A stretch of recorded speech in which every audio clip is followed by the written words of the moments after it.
우리가 인생을 살아가면서 정년을 3번 맞이한다고 그래요. 첫 번째가 고용정년. 보통 회사 55세? 근데 아직도 몸이 쌩쌩해. 그래서요, 뭔가 허드렛 일이라도 자원봉사 활동이라도 그다음에 취미 활동이라도 그걸 겸한 활동이라도 그 자기가 정해서 하는 일의 정년이 있습니다. 그리고 마지막으로 하나님이 불러가는 인생 정년. 이 3번의 정년을 어떻게 맞이할 것인가. 아까 노후의 3대 불안 뭐라고 그랬죠? 돈, 건강, 외로움.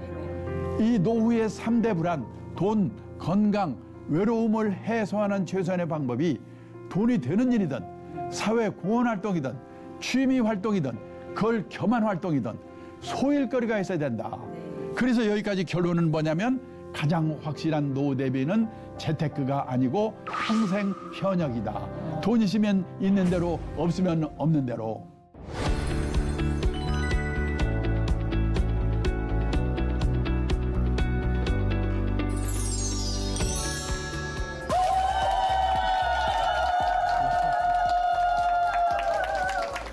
안녕하십니까. 저는 행복백세 자산관리연구회의 대표를 맡고 있는 강창입니다.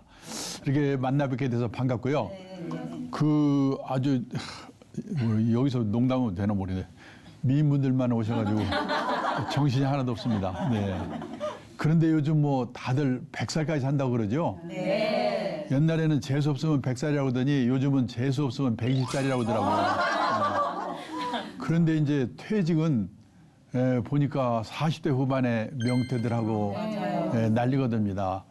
그 51.8세가 이 퇴직 평균 연령이라고 그러더라고요. 그러니까는 퇴직하고 나서 50년 그 이상 뭐 하고 살 건가 참 중요한데요.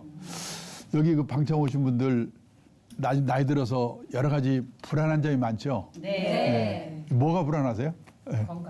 건강. 아, 그렇구나. 돈. 노후의 3대 불안이 첫째가 돈이고 둘째가 건강, 셋째가 외로움이래요. 외로움이 어떻게 견딜까? 왜냐하면 또 혼자 사는 노후가 길게 기다리고 있기 때문에.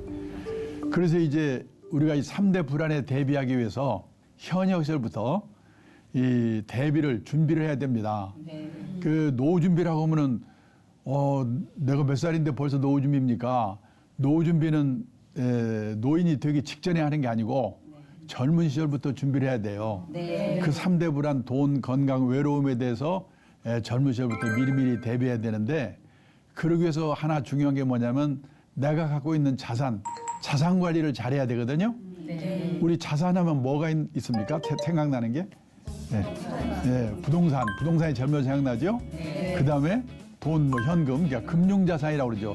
돈, 뭐 예금, 그 다음에 주식, 채권, 금융자산. 또 하나 중요한 게 뭐냐면 자기 몸이에요. 인적 자본. 이 인적 자본이 참 중요합니다. 저는 금년에 78세인데요. 제가 이제 젊은 시절에 일본에서 연수도 받고 일본에서 근무를 좀 하면서요. 이 우리보다 20년, 30년 고령사회에 앞서가는 일본 사회에서 근무를 하면서 제가 깨달은 게 뭐냐면은 이 부동산이나 이런 실물자산 또는 주식이나 예금 같은 현금자산, 금융자산보다도 더 중요한 게 뭐냐면 인적 자본이다. 그런 생각을 제가 깨닫게 돼가지고 저는 미리 그 인적 자본 투자, 내가 어떻게 하면 오래오래 일을 할 수 있을까를 젊은 시절에 준비한 거가 큰 도움이 되는 것 같아요. 그래서 먼저 그 얘기부터 하도록 하겠습니다. 얼마 전에 취업 컨설팅 업체 잡코리아라고 있죠. 거기에서 발표한 자료를 보니까 우리나라 40세 이상 직장인이 체감하는 평균 퇴직 연령이 51.8세래요. 그 제가 있던 회사에서도 작년에 연말에 40대 후반에 명퇴하고 난리였거든요. 남편분들 잘 생각해 보셔야 돼요. 51.8세가 평균 퇴직 연령입니다. 그러면요, 반올림에서 52세에 퇴직했다고 가정합니다. 그리고 83세까지만 산다고 가정하자. 왜 83세라고 제가 얘기했을까요? 평균 연령입니다. 83.6세래요, 남녀 합해서. 그러면요, 근데 우리는 평균 수명에서 지금 내 나이 뺀 만큼 앞으로 더 살겠지 이렇게 계산하시면 안 되죠. 이 5명 중에 1명이 살아남을 확률, 그걸 뭐라고 하냐면 20% 생존 확률 연령까지 산다. 이렇게 생각하고 준비하는 게 이 뭡니까? 노후 대비의 그 상식이에요. 그러면요, 1980년생, 금년 몇 살이죠? 만 45세. 1980년생, 금년에 만 45세의 이분들의 5명 중에 1명이 살아남는 20% 생존 확률 연령이 몇 살쯤 된다고 생각하세요? 95세. 남자는 100살, 여자는 102살이래요. 그러니까 여기 계신 분들은 나는 다 100살까지 산다. 이렇게 생각하고 준비를 해야 된다는 거예요. 물론 도중에 먼저 가면 그만이고. 자, 그래도요, 우선은 평균 수명 83세까지만 산다고 가정해도 52세에서 83세까지 31년입니다. 이 31년만 해도 이게 어느 정도 길인가? 하루가 몇 시간이죠? 24시간이죠. 현역 시절에는요, 무지개 바빠요. 일해야지, 뭐 연애도 해야지. 그 다음에 하루가요, 100시간이면 좋겠어요. 근데 퇴직을 하고 나면 이놈의 시간이 안 갑니다. 잠자는 시간, 밥 먹는 시간, 화장실 가는 시간 다 빼도 최소한 하루에 11시간 남거든요. 실제로요, 얼마 전에 어느 기업에서 퇴직을 앞둔 직원들을 부부를 불러가지고 이제 교육을 시켰대요. 예, 강사가 오더니 그러더랍니다. 다음 달부터 퇴직이시죠? 그러면 그 다음 날부터 하루 일과, 일주일 일과, 한 달 일과표를 예상을 해서 한번 써보세요. 이걸 뭐라고 쓸까? 막연히 앉아있는데 마누라는 어떻게 쓰는가? 봤더니 그냥 받자마자 써내려가는데요. 아침에 일어나서 밥하고 빨래하고 청소하고 계모임 갔다 육사에 갔다 딸내집 갔다 오후에는 C채널에 여기 방청하고 왔다가 줄줄줄 써내려가는데 자기는 10시까지 써놓고 나니까 쓸 말이 없더래요. 남자들이 이렇습니다. 최소한요 11시간 남아요. 곱하기 365일 1년이지요. 곱하기 31년 이게 바로 12만 4,465시간이에요. 우리 초등학교 다닐 때 하도 많이 들은 말 있죠. 인생은 짧고 예술은 길다. 그래서요 하도 그 말을 들었기 때문에 인생이 짧다고 생각하는데요. 아니에요. 앞으로는 인생도 무지하게 길고 예술도 길다. 그러고 대책을 세워야 된다는 거예요. 그래서요 선진국에서는 노후에 대비하는 방법이 두 종류로 갈라진다는 거예요. 열심히 살았는데 유감스럽게 노후 생활비가 모자라는 사람, 그런 사람 어떻게 살 건가? 제 생각에 우리나라는 유감스럽게도 모자라는 사람이 대부분 70~80%라고 생각해요. 우리가요 인생에서 재산이 제일 많을 때가 언제냐면 퇴직 직전 50대예요. 통계청 자료를 보니까 우리나라 50대 가구의 가구당 평균 총 자산이요 6억 1,400이래요. 근데 요즘 우리나라 가계부채 말이 많죠? 빚이 있습니다. 부채 차입금 평균 1억 300. 빼면요 얼마 남습니까? 5억 1,100. 이게 순자산 자기자본이에요. 언뜻 생각하면 50대 후반에 재산이 5억 1,100 있으면 그럭저럭 먹고 살 수 있을 거 아니야? 그렇게 생각하시죠? 근데 문제는 5억 1,100 중에서 살고 있는 집값이 4억 2,700이에요. 얼마 남아요? 8,400 남잖아요. 아, 이걸로 30년, 40년 어떻게 삽니까? 그러니까 8,400만 원 갖고 주식 사서 튀겨보겠다 빵으로 만들거나. 동학개미들만 난리였잖아요. 아니면 집을 팔아 살아야 돼요. 근데 그 집이 내 노후에 도움이 될까? 제가 옛날에 일본에서 근무하면서 알던 친구가 있는데요. 도쿄 수도권에 살고 있어요. 28평짜리 아파트에 살고 있습니다. 그 아파트를 1984년도에 우리 돈으로 계산해서요 1억 2천만 원에 샀대요. 그게 쫙 올라가지고 일본 집값이 제일 비쌀 때가 언제냐? 1991년 일본의 부동산 버블에 막 피크했을 때요. 그게 3억 6천만 원까지 올랐어요. 우리 돈으로. 작년 연말에 물어보니까요 우리 돈으로 한화로 얼마인 줄 아십니까? 우리 돈으로 3천만 원, 4천만 원에 팔리지 말지래요. 그러니까 팔아봤자 1년 생활비도 안 되는 거예요. 그러면요 선진국 사람들은 재산은 없더라도 이 연금을 받아 생활하거든요. 네. 우리는 그럴 수 있는 사람이 학교 선생님, 공무원, 군인 출신 일부 그리고 준비한 사람밖에 없거든요. 보통 사람만 있는 게 국민연금 하나 정도인데 저도 놀랐는데요. 우리나라 65세 이상 고령자 중에서 국민연금을 나이 들어서요. 그걸 이제 나이 들어 받는 걸 앞으로 65세가 되죠. 네. 노령연금이라고 그래요. 네. 그걸 몇십만 원에도 받는 사람이 68%밖에 안 돼요. 더 문제는 뭐냐? 월 수령액이 60만 원 미만이 70%. 우리나라 뭡니까? 국민연금 평균 수령액이 얼마냐면 1인당 65만 원이에요. 껌값. 100만 이상 받는 사람은요. 11%밖에 안 돼요. 그러면 연금 중에 또 뭐가 있냐? 직장인들의 퇴직연금 있는 사람 많죠? 제가 재작년에 퇴직연금 적립된 금액을 가입자 수로 한번 나눠봤더니요. 1인당 평균 4,800만 원. 그다음에 개인연금 가입자도 많지 않지만 계좌 수로 나눠보니까 1,800만 원. 두 개 다 한꺼번에 받아봤자 한 6천만 원? 1, 2년 지나면 다 없어져요. 결국 1, 2년 지나고 나면 남는 게 뭡니까? 달랑집 한 채밖에 없는 거예요. 근데 신문에 텔레비에서는 노후가 편하려면 10억 있어야 되느냐, 7억 있어야 되느냐. 저는요, 신문기자 만날 때마다 제발 좀 그런 것 좀 쓰지 마라.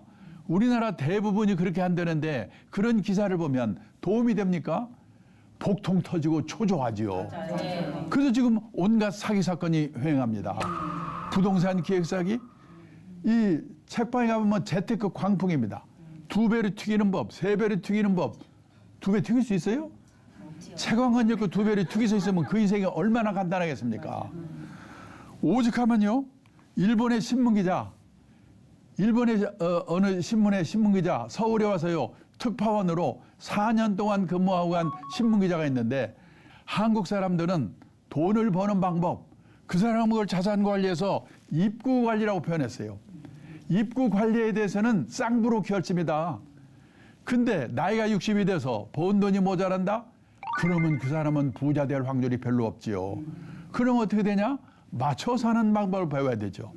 또 운 좋게 부자가 됐다. 그러면 아름답게 쓰는 방법. 그 사람을 자산 관리해서 출구 관리라고 표현했어요.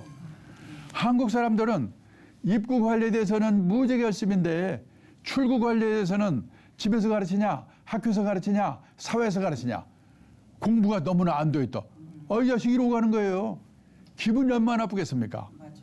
근데요, 일본에 1억 2천만 인구 중에요, 기독교 인구, 교회 다니고 성당 다니는 사람이 100만 명도 안 돼요. 1%도 안 됩니다.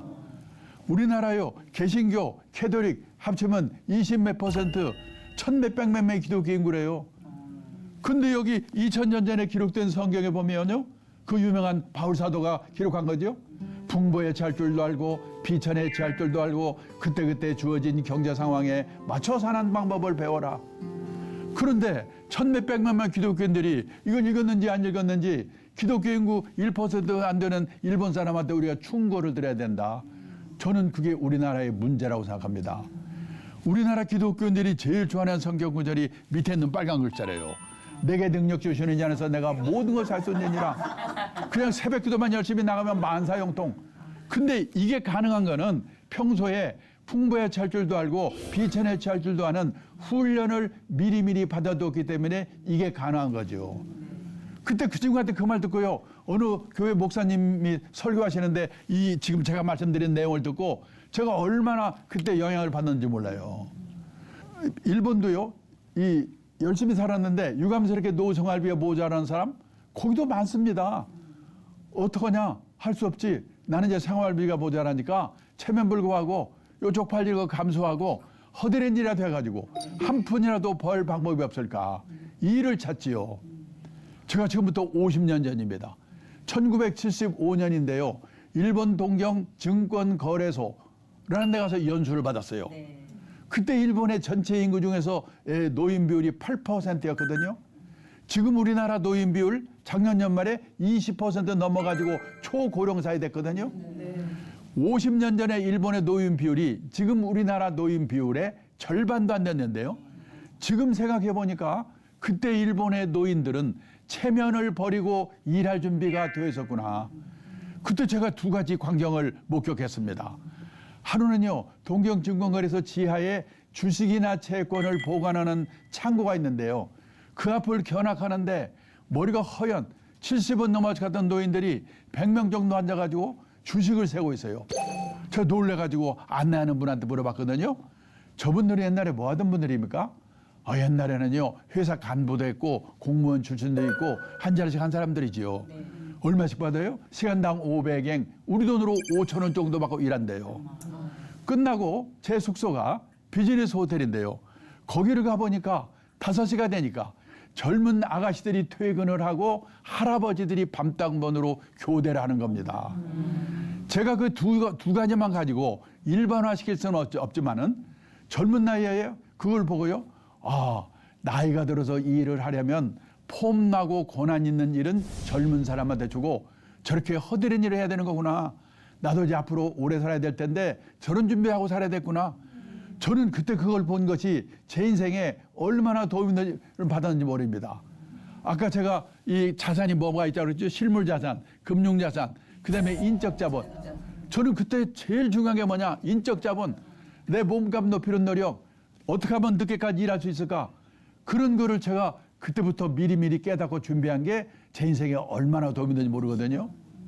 그런데요, 최근에 일본 친구가요, 일본에서 베스트셀러 된 책을 하나 보내줬어요. 문고판 책인데 퇴직 후에 얘기해요. 정년 후의 진실, 이런 책이에요. 저는요, 깜짝 놀랐어요. 일본은요, 우리보다 몇십 년 앞서서 이 자본 축적을 시작한 나라거든요. 우리보다 일찍 선진국 된 나라거든요. 연금도 몇십 년 우리보다 앞서서 도입한 나라거든요. 그 일본 노인들은 퇴직하면 먹고 살 걱정은 없는 줄 알았어요. 아니에요. 그 책에 보니까 뭐라고 써있냐. 일본의 60세에서 80세까지요. 이 가구당 평균 이 월 수입이 얼마냐면 우리 돈으로 250만 원. 근데 월 생활비가 300만 원. 그래서 모든 퇴직자들이 50만 원에서 100만 원은 일해서 나는 벌어야 된다. 다 그 생각을 하는 거예요. 그래서 일본의 70세 남성의 취업률이 절반 가까이 46%래요. 그리고 일하는 게 당연하다. 그런 생각 갖고 있는 거예요. 한번 우리 생각해 볼 필요가 있어요. 그러면 무슨 일을 하지? 뭐 폼나는 일? 아니에요. 1번 아파트 관리인. 일본에서도요, 아파트 관리인 이거 하려고 경쟁률이 50대 1이에요. 50대 1. 가사 대행 서비스. 말 그렇던데 가사 도우미입니다. 제 친구는 사장인데 그 딸이 대학 나온 애인데요. 40대 후반인데 애 둘을 키우느라고 회사를 퇴직했어요. 애만 키운 게 아니라 틈틈이 시간을 내가지고 간호사 자격을 받는 전문학교를 다녔어요. 대학 나온 애가요, 간호사 자격을 따로 받는 거예요. 근데 지금 일본에는 우리도 곧 그렇게 될 것 같은데 방문개호라고 해가지고, 개호는 우리말로 말하면 간병, 돌봄 이런 뜻이거든요. 경제력 있는 노인들이 혼자 아니면 둘이 사는 집에 가가지고 주사도 놔주고 건강 체크해주고 간단한 집안일 도와주고 그러는 일의 수요가 폭발적으로 늘고 있어요. 그거에서 돈 벌고 있어요. 사장 딸이고 대학 나왔는데. 중요한 거는 아직 베이비붐 세대가 70대 후반이 되면 뭐냐면은 후기 노령기라고 그러거든요. 베이비붐 세대가 전부 다 후기 노령기로 들어가면 난리가 나는 거예요. 우리 아직 그 전이기 때문에 실감이 안 나요. 일본은 지금 거의 대부분이 후기 노령기로 들어갔거든요. 난리예요. 절섭 70대 후반이 되니까 여기저기 아파요. 돌봐줄 시설이 마땅치가 않아요. 그 다음에요, 돌봐줄 사람이 없어요. 지금요, 우리나라는 간병인의 40%를 중국 동포가 와서 도와주고 있기 때문에 이게 지금 유지가 되고 있는데, 그분들이 이제 애도 안 낳고 먹고 살만하고 그래가지고 여기 안 오죠? 일본보다 우리가 더 난리 날 거예요. 그래서 일본은 지금 뭐라고 하냐면 간병 돌봄, 그러니까 그걸 개호라고 그랬죠? 개호, 대란, 개호, 난민 난리거든요. 그래가지고 일본의 요양시설에 가보면요, 앞에 딱 붙어 있어요.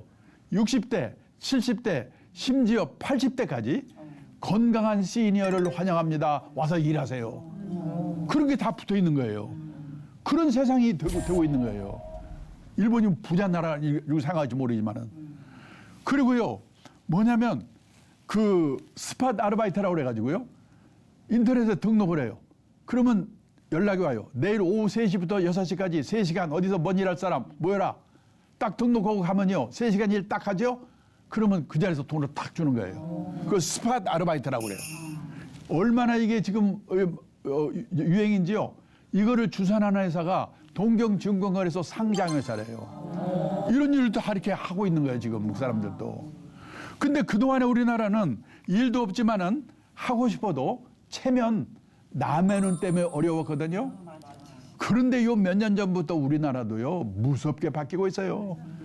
제가 얼마 전에 택시를 타고 가는데 기사분이요, 62점은 넘은 외국 회사의 서울 사장을 했대요. 사장할 때는 기사 딸린 고급 승용차에 부인은 사모님 소리 듣고 폼 잡고 다녔대요. 이분이 대단한 게 사장을 끝내자마자 목표를 세웠는데 나는 3년 이내에 개인 택시 받을 자격을 갖자.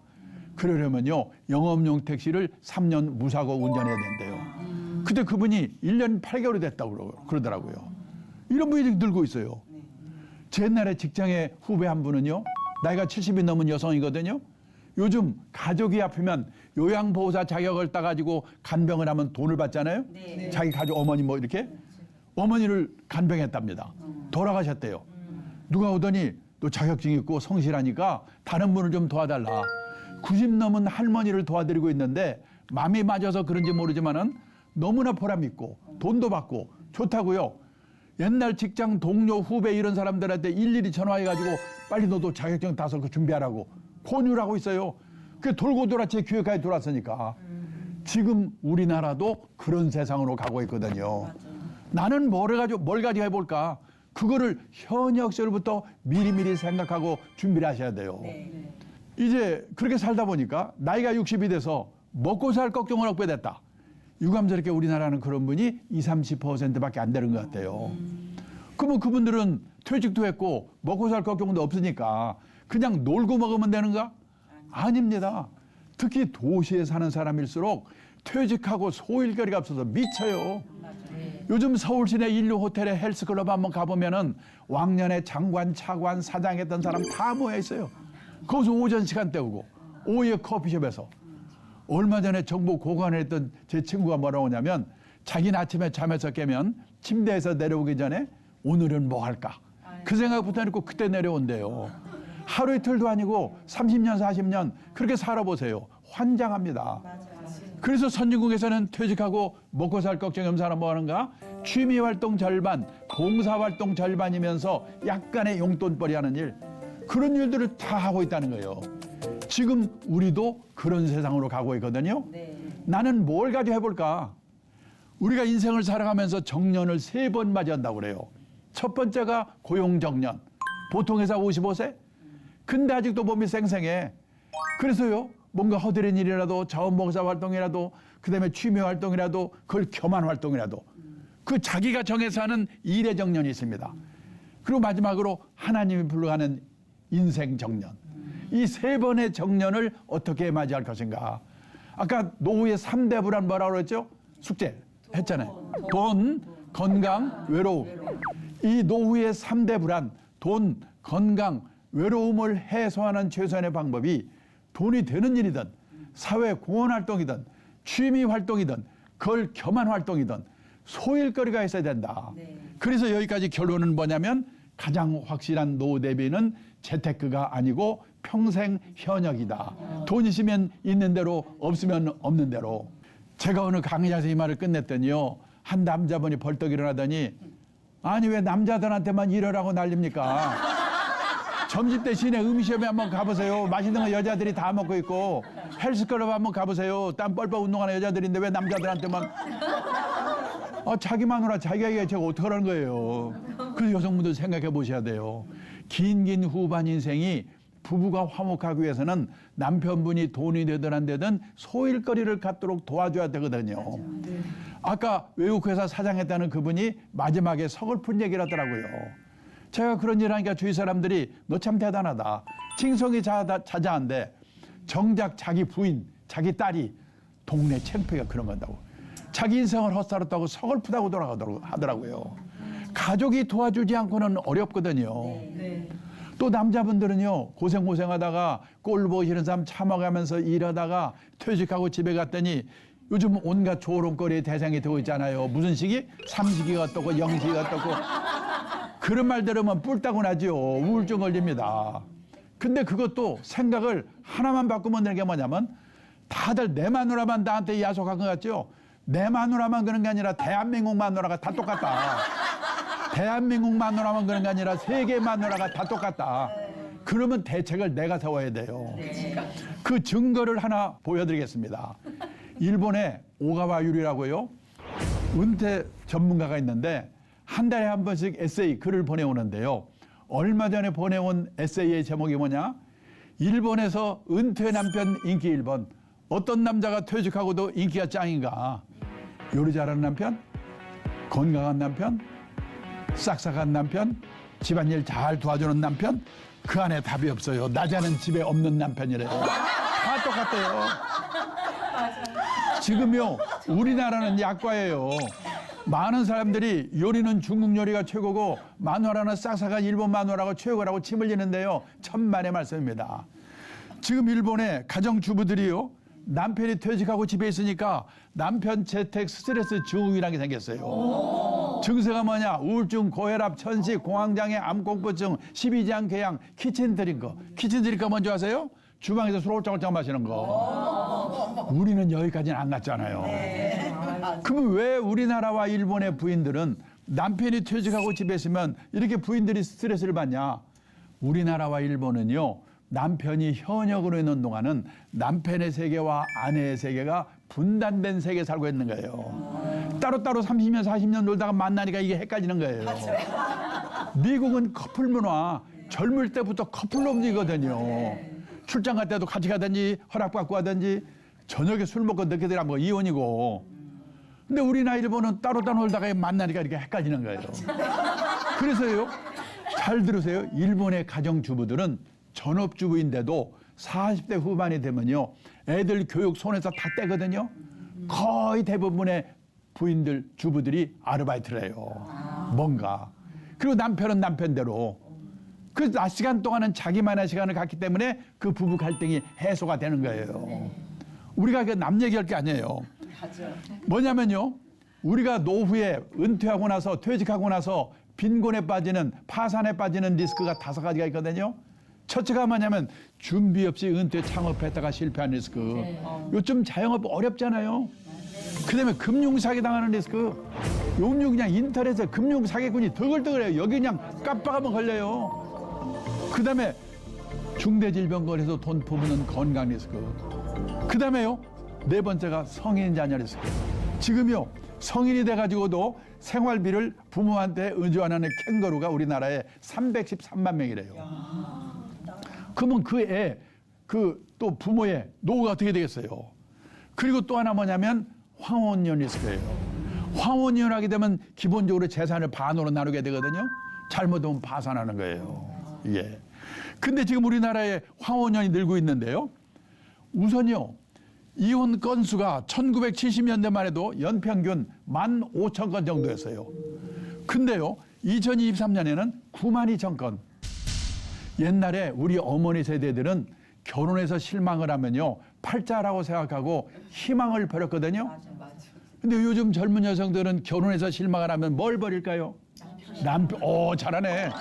남편을 버린대요. 근데 옛날에는 결혼해서 4년 이내에 아이고 실수했구나. 신혼이혼의 비율이 높았거든요. 근데 2023년에는 결혼해서 20년 이상 된 소위 말하는 중년 황혼년의 비율이요. 1990년도만 해도 전체 이혼 건수의 5%밖에 안 됐는데 2023년에는 36%. 지금 결혼 기간별로 볼 때 비율이 제일 높은 게 중년 황혼년이에요. 이거 조심해야 돼요. 2000년 초에 일본에서요. 부부가 갈등을 하다가 참다가 애들 결혼해가지고 우리 나리다 공항에서 신혼여행 떠나보내고 나서 이혼 선포한다 그래가지고 나리다 이혼 이게 난리 났었거든요. 저는 그래서 일본이 황혼이혼 대국인 줄 알았어요. 아니에요. 이혼율 자체가 일본보다 우리가 높아.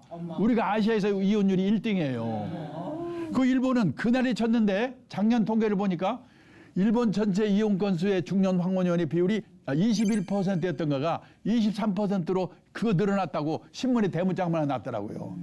우리나라는 36%. 근데요, 옛날에는 이혼하게 되면 3대 이유가 있어요. 첫째, 외도. 둘째, 성격 차이. 셋째, 돈 문제. 여기 요즘 추가된 게 뭐냐면 퇴직한 남편이 집에서 얼쩡거리는 거 스트레스 받거든요. 그게 말입니까? 근데 현실이에요. 그래서요, 한번 이거 부부의 화목을 위해서도 일이 필요한 거예요. 첫째가 돈이지만 화목을 위해서도. 그다음에 또 하나 더 중요한 일이 중요한 이유가 뭐냐? 제가 70대 후반이 돼 보니까요, 제 친구들 먹고 사는 문제는 그럭저럭 해결이 돼요. 근데 힘들어하는 게 뭐냐? 갈 데가 없는 거, 역할이 없는 거, 너무나 공허한 거예요, 그게. 티베트의 종교 지도자 달라이 라마가 했다는 얘기입니다. 자신이 다른 사람들에게 쓸모있는 존재가 아니라고 생각하는 노인은 자신이 남에게 유용한 존재라고 느낀 노인보다 일찍 숨질 가능성이 3배 가까이 높게 나왔다. 부유한 나라에서 고통과 분노의 정도가 더 심한 건 물질적 부가 부족해서가 아니다. 내가 남에게 필요한 존재라는 느낌이나 내가 사회와 함께하고 있다는 느낌을 더 이상 갖지 못하기 때문에 불행해지는 것이다. 금융기관에서 아주 높은 자리까지 올라갔던 제 선배가 퇴직하더니 뭐라고 하냐면 자기는 퇴직하고 나니까 쓸모없는 인간이 된 것 같아서 서글프대요. 근데 쓸모있는 인간을 누가 만들어주는 게 아니거든요. 자기가 만들어야지. 근데 왕년에 높은 자리 있던 사람, 왕년에 끝발이 있던 사람일수록 이게 안 돼요. 제가 얼마 전에요, 퇴직하신 공무원분들 대상으로 퇴직 수기를 공모하는데 우연히 심사위원을 하게 됐어요. 제가요, 깜짝 놀랐어요. 공무원들은요, 60까지 보장되지, 연금도 300만 원 이상 다 받는 데지, 아무 걱정 없는 줄 알았거든요. 아니에요. 제가 105분의 수기 읽었는데 제가 읽은 수기의 90% 정도가 나와보니까 절벽이 되래요. 제일 비치는 게 뭐냐면 갈 데가 없는 거. 한 분만 제가 소개하면요, 이 고급 공무원 한 분인데 이분은 퇴직됐지, 연금도 있고 신나게 놀아봤어요. 웬걸 오래 못 가. 3개월 놀았더니 미치겠더래요. 아침에 일어나면 마누라 눈치가 보이는데 저놈 인간은 오늘 또 안 나가나? 놀래가지고 동네 도서관에 갔더니요, 신문 한 장 보려고 쟁탈전이 벌어지는 거예요. 아, 이거 꼴 보기 싫어. 취직해야지.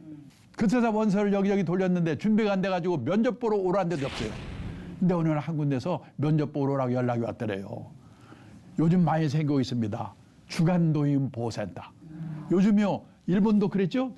젊은 노인이 나이 든 노인 도와주는 게 큰 일거리라고? 우리도 그렇게 가고 있는 거예요. 이분이 면접에 붙어가지고 하루에 5시간에서 6시간 일하는데요. 아침에 자동차로 노인들 모셔다가 센터에서 돌봐주고 놀아주는 거예요. 장기도 들고 노래도 부르고. 이분이 싹싹한가 봐요. 시골에 노모가 혼자 계신데 혼자 계신 노모를 상해서도 내가 이분들한테 잘해줘야지. 아주 인기가 짱이에요. 근데 한 달에 월급 얼마 받냐? 월급을 70만 원 받고 집에서 내던 건강보험료 30만 원을 회사가 내준대요. 100만 원 벌어다 주고 집이 없으니까 그 수기에 마지막에 뭐라고 써있는가? 그렇게 무섭던 마누라가 천사로 바뀌었다. 남편분들은 갈 데가 있어야 돼요. 그걸 만들어 주셔야 돼요. 근데 여기까지 말씀드리면 많은 분들이 내가 일하고 싶어 죽겠는데 일이 없잖아. 일만 주세요. 누구 약 올리는 거예요? 그러잖아요. 그래요. 요즘 청년 실업이 넘치잖아요. 직업이 사라지는 시대예요. 2033년이 되면 현재 있는 직업의 47%가 사라진대요. 근데 어떻게 일을 찾으란 말이냐.